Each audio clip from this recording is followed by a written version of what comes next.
नमस्कार साथियों, प्रताप क्लासेस के यूट्यूब चैनल पर आपका हार्दिक स्वागत है।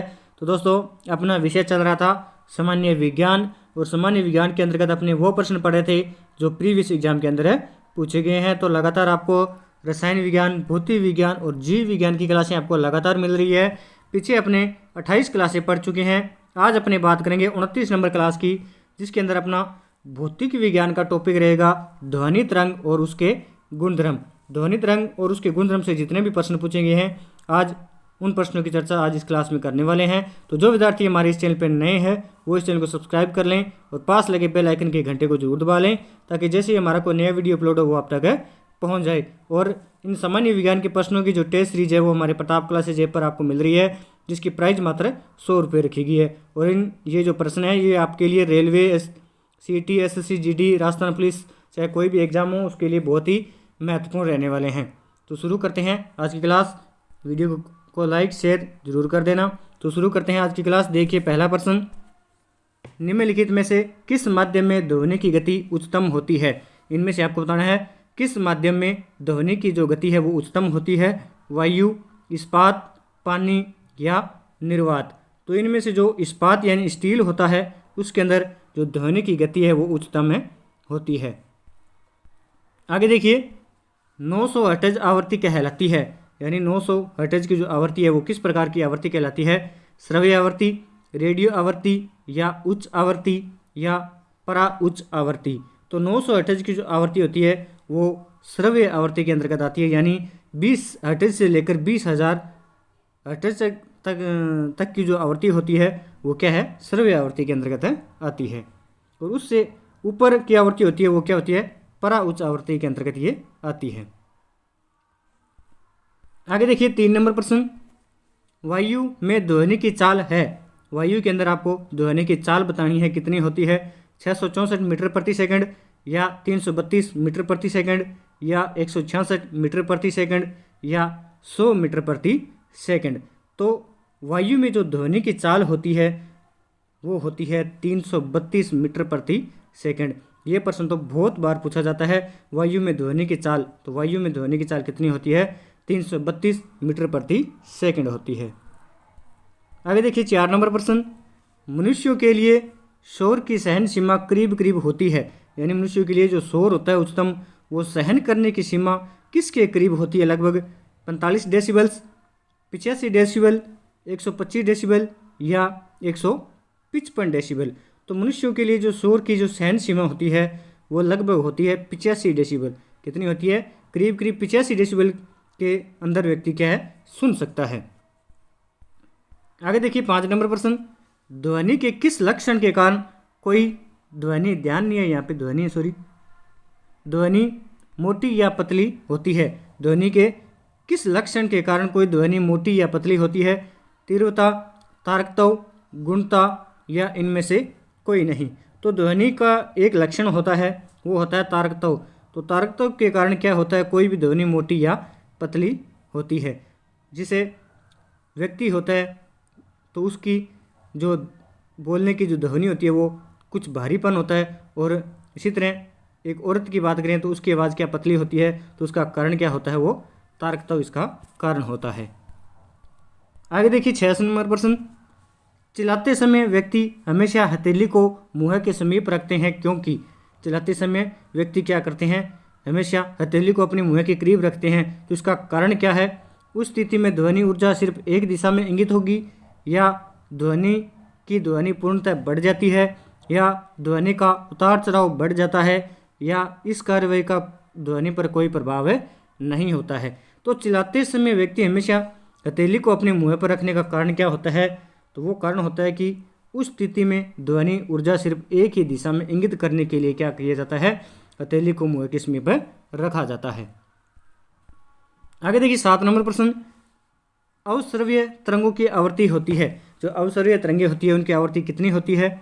20 हर्ट्ज से कम या 20 हर्ट्ज से अधिक या 20,000 हर्ट्ज से अधिक या 20 हर्ट्ज से लेकर 20 हर्ट्ज से लेकर 20,000 हर्ट्ज। अवश्रव्य तरंगें यानी जिन आवृत्तियों को हम सुन नहीं सकते तो वो क्या होती हैं? 20 हर्ट्ज से उनकी आवृत्तियाँ क्या होती है? कम होती है। आगे देखिए 8 नंबर प्रश्न, निम्न में से कौन सा प्रभाव ध्वनि तरंगों में नहीं पाया जाता। इनमें से आपको बताना है कौन सा प्रभाव है जो ध्वनि तरंगों के अंदर नहीं पाया जाता है। ध्रुवण, परावर्तन, व्यतिकरण या विवर्तन। तो इनमें से जो ध्रुवण होता है वो ध्वनि तरंगों के अंदर नहीं पाया जाता। बाकी परावर्तन, व्यतिकरण और विवर्तन, ये तीनों प्रकार के जो प्रभाव है वो ध्वनि तरंगों के अंदर पाए जाते हैं। आगे देखिए, निम्न में से कौन सा प्रभाव ध्वनि तरंगों में नहीं पाया जाता। तो ये सेम प्रश्न आ गया, तो इसका क्या उत्तर हो जाएगा, ध्रुवण। तो ध्रुवण जो प्रभाव है वो ध्वनि तरंगों में नहीं पाया जाता। आगे देखिए, ध्वनि के वेग का मान सबसे कम होता है। ध्वनि के वेग का जो मान है वो सबसे कम किस में होता है, ठोस में, द्रव में, गैस में या पारा में। तो इनमें से जो ध्वनि का वेग है वो सबसे कम किस में होता है, गैसों के अंदर ध्वनि का वेग सबसे कम होता है।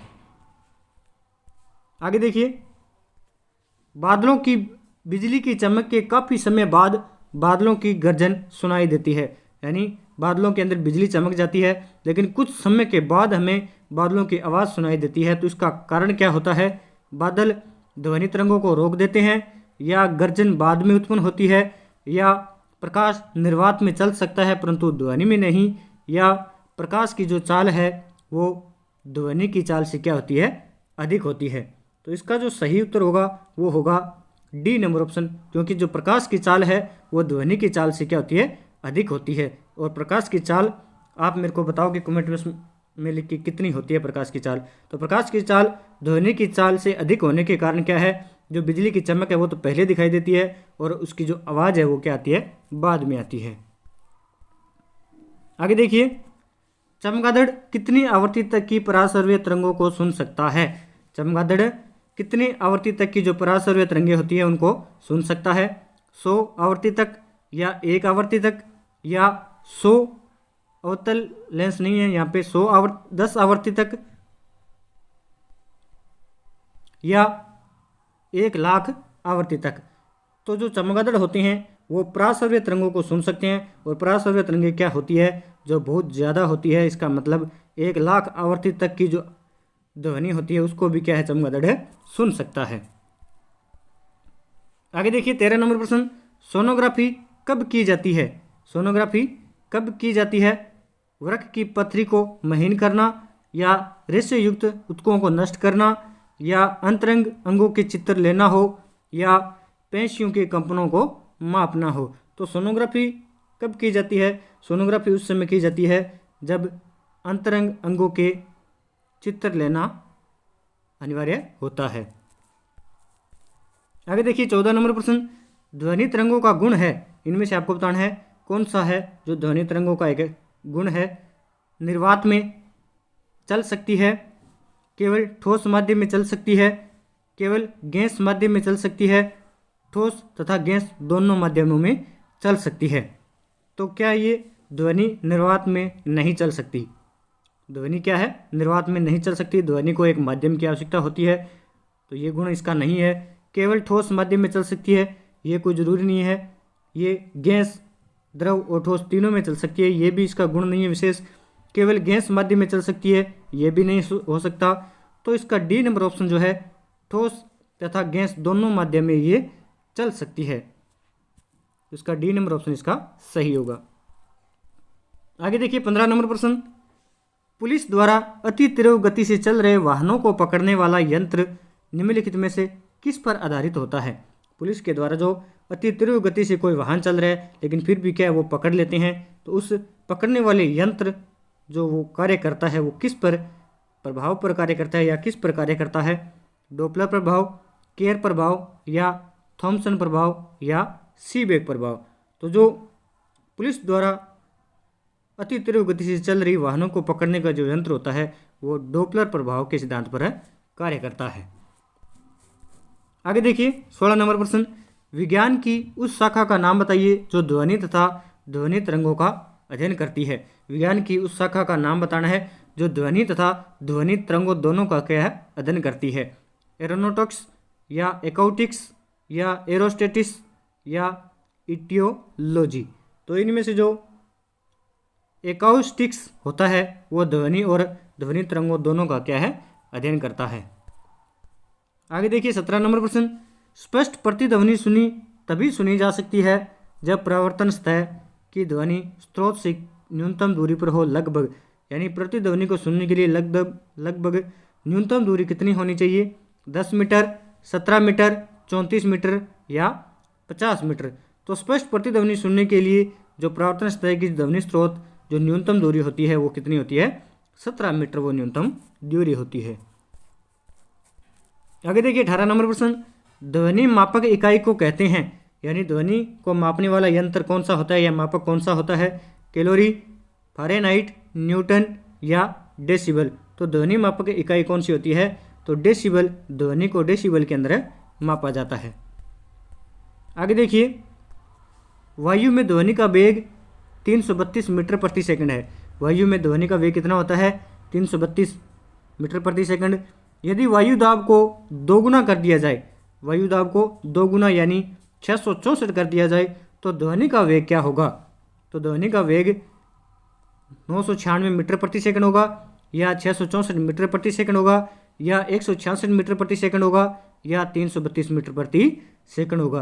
तो एक बात ध्यान रखना आप, जो ध्वनि होती है उसका दाब पर कोई प्रभाव नहीं पड़ता है। तो अगर वायु में ध्वनि का वेग 332 मीटर प्रति सेकंड है तो उसका वेग अगर वायु के दाब को अगर दोगुना कर देंगे तो उसका जो वेग है वो उतना ही रहेगा, यानी 332 मीटर प्रति सेकंड इतना ही रहेगा। आगे देखिए, कोई वस्तु 5000 हर्ट्ज पर कंपन कर रही है तो उत्पन्न ध्वनि का आवर्तकाल क्या होगा? कोई वस्तु 5000 हर्ट्ज पर कंपन कर रही है तो उत्पन्न ध्वनि का आवर्तकाल क्या होगा? तो एक बात ध्यान रखना, जो फ्रिक्वेंसी होती है, हर्ट्ज यानी फ्रिक्वेंसी होती है, वो आवर्तकाल की क्या होती है? विपरीत होती है। आवर्तकाल की क्या होती है? विपरीत होती है। तो आवर्तकाल ज्ञात करने के लिए तो टी बराबर क्या हो जाएगा? 1/f। तो 1 के अंदर अगर अपने 5000 का भाग देंगे ना तो हमारा उत्तर आएगा 0.002 सेकेंड। तो कोई वस्तु जब 5000 हर्ट्ज पर कंपन कर रही है तो उत्पन्न ध्वनि का जो आवर्तकाल होगा वो होगा 0.002 सेकेंड, इसका आवर्तकाल होगा। आगे देखिए, समान ताप पर ध्वनि की चाल अधिकतम होगी। समान ताप पर जो ध्वनि की चाल है वो अधिकतम किस गैस में होगी? हाइड्रोजन गैस में, नाइट्रोजन गैस में, ऑक्सीजन गैस में या उपयुक्त सभी गैसों में बराबर होगी। तो समान ताप होने पर जो ध्वनि की चाल वो अधिकतम केवल किस में होती है? हाइड्रोजन गैस में अधिकतम होती है, न कि वो समान रहती है। तो समान ताप पर ध्वनि की चाल अधिकतम किस में होती है? हाइड्रोजन गैस के अंदर होती है। आगे देखिए, पराध्वनि विमान उड़ते हैं। पराध्वनि जो विमान होते हैं वो उड़ते हैं किस चाल से? ध्वनि की चाल से, या प्रकाश की चाल से, या ध्वनि की चाल से अधिक, या ध्वनि की चाल से कम। तो जो पराध्वनि विमान उड़ते हैं वो उड़ते हैं ध्वनि की चाल से अधिक चाल पर वो उड़ते हैं। आगे देखिए, एक इंजन खड़े हुए स्थिर पर्यवेक्षक के समीप सीटी बजाते हुए आती है तो पर्यवेक्षक को क्या महसूस होता है? आवृत्ति कम, आवृत्ति अधिक, या तीव्रता अधिक, या तीव्रता कम। तो एक इंजन के समीप खड़े हुए स्थिर पर्यवेक्षक के समीप एक सीटी बजाते हुए आती है तो जो पर्यवेक्षक है उसे जो आवृत्ति है वो क्या होगी? अधिक महसूस होगी। आगे देखिए 24 नंबर प्रश्न, गूंजहीन होल का अनुरण काल क्या होगा? गूंजहीन जो होल होता है, यानी जिस होल के अंदर कोई गुंजन भी नहीं हो बिल्कुल भी, तो उसका अनुरणन काल क्या होगा? 0 सेकंड, 0.8 सेकंड, 1.8 सेकंड या 8 सेकंड। तो गूंजहीन होल के अंदर जो अनुरणन काल होता है वो क्या होगा? 0 सेकंड होगा, क्योंकि गूंजहीन यानी बिना कोई गूंज का होल होगा, उसके अंदर जो अनुसरण काल होगा वो क्या होगा? 0 सेकंड होता है। आगे देखिए, ध्वनि की दृढ़ता जो दोहरे प्रतिबिंब का परिणाम होती है इसे क्या कहा जाता है? प्रतिबिंब, गूंज, विरलीकरण या प्रतिध्वनि। तो ध्वनि की दृढ़ता जो दोहरे प्रतिबिंब का परिणाम होती है उसे प्रतिध्वनि कहा जाता है। आगे देखिए, हवा में ध्वनि का वेग लगभग कितना होता है? हवा में ध्वनि का वेग लगभग कितना होता है? लगभग में यहाँ पूछा है, 3 × 10⁻⁸ मीटर प्रति सेकंड, या 330 मीटर प्रति सेकंड, या 5000 मीटर प्रति सेकंड, या 1500 मीटर प्रति सेकंड। तो हवा के अंदर ध्वनि का जो वेग लगभग होता है वो होता है 332 मीटर प्रति सेकंड। अगर फिक्स पूछे तो वो होता है 332 मीटर प्रति सेकंड। और 3 × 10⁸ मीटर प्रति सेकंड ये किसकी चाल होती है? ये प्रकाश की चाल होती है। आगे देखिए, सोनार का पूरा नाम क्या है? तो सोनार क्या होता है? तो समुद्र के अंदर गहराई के अंदर वस्तु को खोजने के लिए सोनार का प्रयोग किया जाता है। तो इसका पूरा नाम क्या होता है? तो इसका पूरा नाम होता है साउंड नेविगेशन एंड रेंजिंग। तो सोनार का पूरा नाम क्या होता है? Sound navigation and ranging. आगे देखिए, ध्वनि गमन नहीं कर सकती। ध्वनि गमन नहीं कर सकती द्रव में, ठोस में, हवा में या निर्वात में। तो ध्वनि जो है वो निर्वात के अंदर गमन नहीं कर सकती। निर्वात कौन सा होता है? निर्वात जहाँ बिल्कुल भी हवा न हो। तो ध्वनि को गमन करने के लिए किसी भी माध्यम की आवश्यकता होती है, वह चाहे कैसा भी हो सकता है, लेकिन निर्वात के अंदर ध्वनि गमन नहीं कर सकती। आगे देखिए, ध्वनि तरंगे तरंग होती है। ध्वनि तरंगे किस प्रकार की तरंग होती है?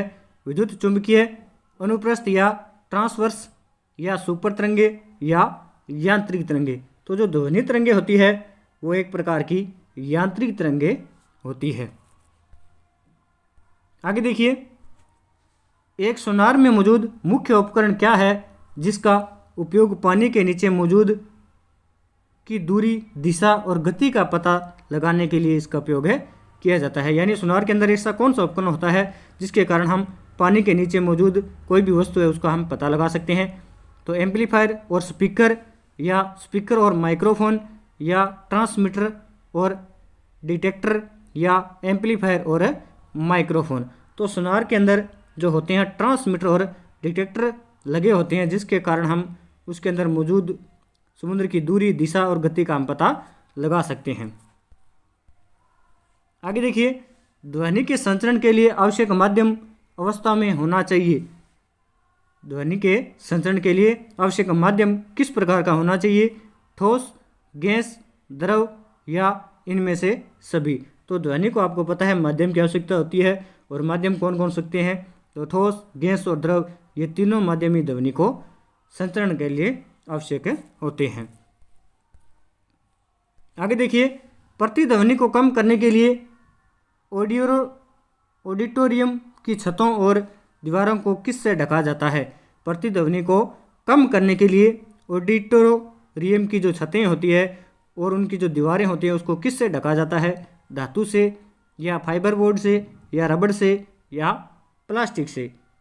तो जो ऑडिटोरियम की जो छतें और दीवारें होती है उनको प्रतिध्वनि से बचाने के लिए उनको फाइबर बोर्ड जो लगे होते हैं उनसे क्या है? ढका जाता है।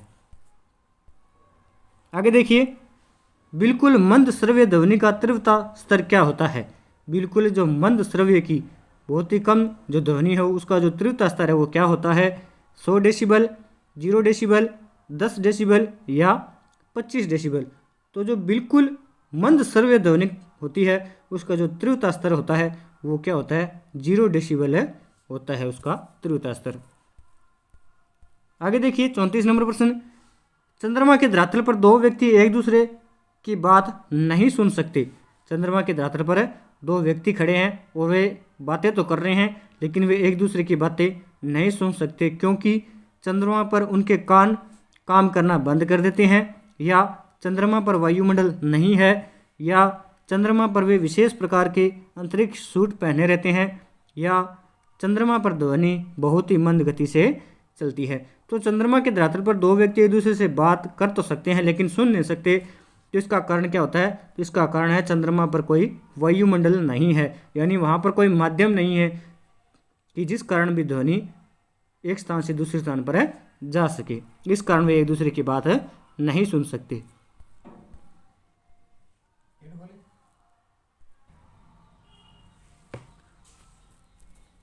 आगे देखिए, मानव मस्तिष्क में ध्वनि के अनुज कितनी देर अनुगूंज तक कायम रहती है? मानव मस्तिष्क होता है उसमें ध्वनि की जो गूंज होती है वो कितनी देर अनुगूंज तक कायम रहती है? 1 सेकंड, 0.2 सेकंड या 0.1 सेकंड या 0.5 सेकंड? तो इसका जो सही आंसर होगा वो होगा 0.1 सेकंड। तो मानव मस्तिष्क के अंदर जो ध्वनि की गूंज होती है वो मात्र कितनी रहती है? 0.1 सेकंड तक कायम रहती है। आगे देखिए 36 नंबर प्रश्न। एक लड़के ने एक चट्टान के पास ताली बजाई और 3 सेकंड के बाद उसे प्रतिध्वनि सुनाई देती है। एक लड़के ने एक चट्टान के पास ताली बजाई और 3 सेकंड के बाद उसे प्रतिध्वनि सुनाई दी। यदि ध्वनि की गति 346 मीटर प्रति सेकंड हो तो वह लड़का चट्टान से कितनी दूरी पर है खड़ा है? आपको चट्टान से दूरी बतानी है, तो इसको दूरी निकालने का जो सूत्र होता है D बराबर D यानी डिस्टेंस यानी दूरी, V यानी इसका जो वेग है 346 मीटर प्रति सेकंड दिया हुआ है, और S समय यानी 3 सेकंड अपने पास सेकंड के अंदर समय है, S सेकंड बटा में 2 करेंगे अपने। तो 346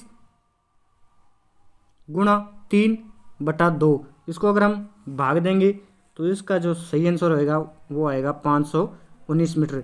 इसकी कैलकुलेशन आप कर लेना, तो इसका बी नंबर ऑप्शन इसका सही होगा। तो वह लड़का चट्टान से कितनी दूर खड़ा है? तो वह लड़का चट्टान से 519 मीटर की दूरी पर है खड़ा है। आगे देखिए, इको कार्डियोग्राम अधिक नज़दीकी से किससे संबंधित है? डोपलर इफेक्ट यानी डोपलर प्रभाव, या जीमन इफेक्ट, या फोटो इलेक्ट्रिकल इफेक्ट, या चुंबकीय इफेक्ट? तो इको कार्डियोग्राफ जो है वो अधिकतम नज़दीक किसके होता है? तो वो होता है डोपलर प्रभाव के नज़दीक होता है। आगे देखिए, सुपरसोनिक विमान किसको हानि पहुंचाता है? सुपरसोनिक जो विमान होते हैं वो किसको हानि पहुंचाते हैं?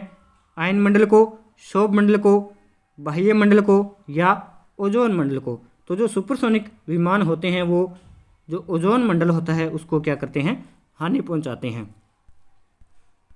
आगे देखिए, मनुष्य बहुत ऊंची ध्वनि सहन नहीं कर सकता। मनुष्य बहुत ऊंची ध्वनि सहन नहीं कर सकता। वह उच्चतम ध्वनि स्तर क्या है जो मनुष्य सहन नहीं कर सकता? 100 डेसिबल, 80 डेसिबल, 40 डेसिबल, या 115 डेसिबल? तो इनमें से जो 80 डेसिबल लगभग होता है उसे व्यक्ति क्या है? सहन नहीं कर सकता। इससे ज़्यादा की ध्वनि की तो बिल्कुल भी नहीं कर सकता। आगे देखिए 40 नंबर प्रश्न। आपको 4 बांसुरियाँ दी गई है जिनकी लंबाई क्रमशः 10 सेंटीमीटर, 15 सेंटीमीटर, 20 सेंटीमीटर और 25 सेंटीमीटर है। इनमें से कौन सी बांसुरी से ध्वनि सबसे उच्च आवृत्ति प्राप्त होगी? इनमें से आपको बताना है कौन सी बांसुरी से जो ध्वनि है वो हमें उच्च आवृत्ति की प्राप्त होगी। तो एक बात याद रखना, कोई भी बांसुरी हो या कोई भी वस्तु हो, अगर वो जितनी ज़्यादा लंबी होगी उसकी आवृत्ति उतनी ही कम होती है, और वो जितनी ही छोटी होगी उसकी आवृत्ति उतनी ही क्या होती है? ज़्यादा होती है। तो इनमें से आपको स्पष्ट हो गया होगा जो 10 सेंटीमीटर वाली जो बांसुरी है उसकी आवृत्ति क्या होगी? सबसे उच्च होती है।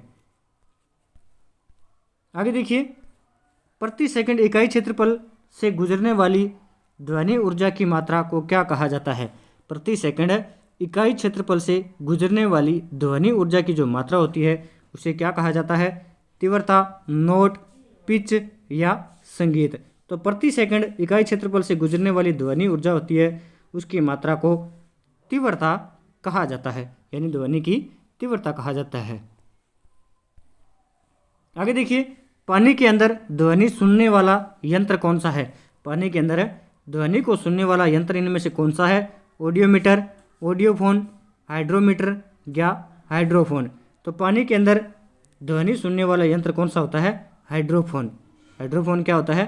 पानी के अंदर ध्वनि को भी सुन सकता है। आगे देखिए 43 नंबर प्रश्न। प्रसिद्ध बिग बैंग थ्योरी किस सिद्धांत पर आधारित है? प्रसिद्ध जो बिग बैंग थ्योरी है वो इनमें से किस सिद्धांत पर आधारित है? जीमोन प्रभाव, डोपलर प्रभाव, डी ब्रोगली प्रमेय, या उष्मा गतिकी के सिद्धांत पर?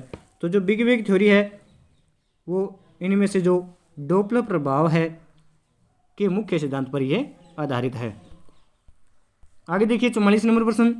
निम्न में से किस में 25 डिग्री पर ध्वनि का वेग अधिकतम होता है? इनमें से आपको बताना है इनमें से कौन सा है जिस पर 25 डिग्री टेम्परेचर पर यानी तापमान पर जो ध्वनि का वेग है वो अधिकतम होता है? तो पित्तल, इस्पात, एल्यूमिनियम या लोहा।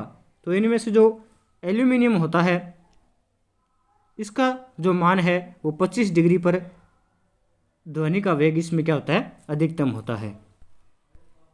आगे देखिए, एक तेज चलने वाले रेल इंजन की सीटी जब वह स्टेशन को पार करता है तो आरोह अवरोह करती हुई सुनाई पड़ती है, तो इसको क्या कहा जाता है?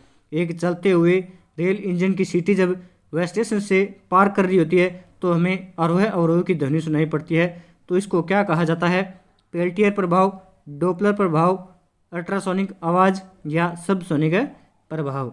तो इनमें से जो इस तरह की आरोह अवरोह की जो ध्वनि सुनाई पड़ती है वो डोपलर प्रभाव के कारण होती है, यानी कभी मंद, कभी अधिक, कभी मंद, तो कभी अधिक सुनाई पड़ती है, जो कि एक स्पष्ट हमें दिखाई नहीं देती है या सुनाई नहीं देती है, वो डोपलर प्रभाव के अंतर्गत आती है। आगे देखिए 46 नंबर प्रश्न, आर्द्र वायु में ध्वनि का वेग शुष्क वायु की तुलना में अधिक होता है क्योंकि आर्द्र वायु में शुष्क वायु की तुलना में दाब अधिक होता है, या शुष्क वायु की तुलना में घनत्व कम होता है, या शुष्क वायु की तुलना में दाब कम होता है, या शुष्क वायु की तुलना में क्या होता है? घनत्व अधिक होता है। तो इनमें से जो बी नंबर ऑप्शन है, शुष्क वायु की तुलना के अंदर क्या होता है?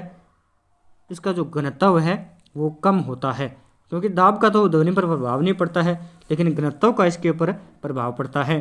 तो शुष्क वायु की तुलना में जो आर्द्र वायु है उसका क्या होता है? घनत्व कम होता है। इस कारण आर्द्र वायु में ध्वनि का जो वेग है वो शुष्क वायु की तुलना में अधिक होता है। आगे देखिए 47 नंबर प्रश्न, शब्द अभिकेंद्र यानी एपिसेंटर का संबंध इनमें से आपको बताना है किससे है? भूकंपों से, ज्वालामुखियों से, चक्रवातों से या भूस्खलनों से। तो जो अभिकेंद्र होता है भूकंप से संबंधित ये शब्द होता है। आगे देखिए 48 नंबर प्रश्न, शिकार पर पक्षियों या बाधाओं का पता लगाने के लिए चमगादड़ अथवा डॉल्फिन किस परिघटना का प्रयोग करते हैं? तो जो चमगादड़ होते हैं और डॉल्फिन जो मछलियाँ होती है वो क्या करती है? पराध्वनि उत्पन्न करती है। तो ये किस का प्रयोग करते हैं? ध्वनि का अपवर्तन या विस्पदों का बनना या ध्वनि का प्रकीर्णन या प्रतिध्वनि का निर्धारण। तो शिकार करने या पर पक्षियों या बाधाओं का पता लगाने के लिए चमगादड़ हो या डॉल्फिन हो तो वो प्रतिध्वनि का क्या करते हैं? निर्धारण करते हैं। तो प्रतिध्वनि के माध्यम से ही वो अपने शिकार को पकड़ते हैं या अपने अंदर या अपने सामने आने वाली जो बाधाएं होती है उसका सामना करते हैं। आगे देखिए 49 नंबर प्रश्न, निम्नलिखित में से किसका ध्वनि के वेग पर कोई प्रभाव नहीं पड़ता है? इनमें से आपको बताना है किसका ध्वनि के वेग पर कोई प्रभाव नहीं पड़ता है? दाब, तापमान, आर्द्रता या घनत्व। तो इनमें से जो दाब होता है, दाब का ध्वनि पर कोई प्रभाव नहीं पड़ता है। तापमान हो, आर्द्रता हो, घनत्व हो, इसका क्या है? ध्वनि पर प्रभाव पड़ता है, लेकिन दाब का कोई प्रभाव नहीं पड़ता। दाब चाहे कम हो या ज़्यादा हो। आगे देखिए, रात के समय आवासीय क्षेत्र में शोर का अनुमानित स्तर है। रात के समय आवासीय क्षेत्र के अंदर शोर का जो अनुमानित स्तर है वो कितना होता है? 45 डेसिबल, 55 डेसिबल, 75 डेसिबल या 80 डेसिबल। तो रात के समय आवासीय क्षेत्र में जो शोर का लगभग अनुमानित जो स्तर होता है वो होता है लगभग 45 डेसिबल के लगभग होता है। आगे देखिए, जब कंपन त्वरित द्विभुज मेज पर रखा जाता है, जब कंपन कर रहा है एक द्विभुज मेज पर रखा जाता है तो एक तेज ध्वनि सुनाई देती है, वह किस कारण ऐसा होता है?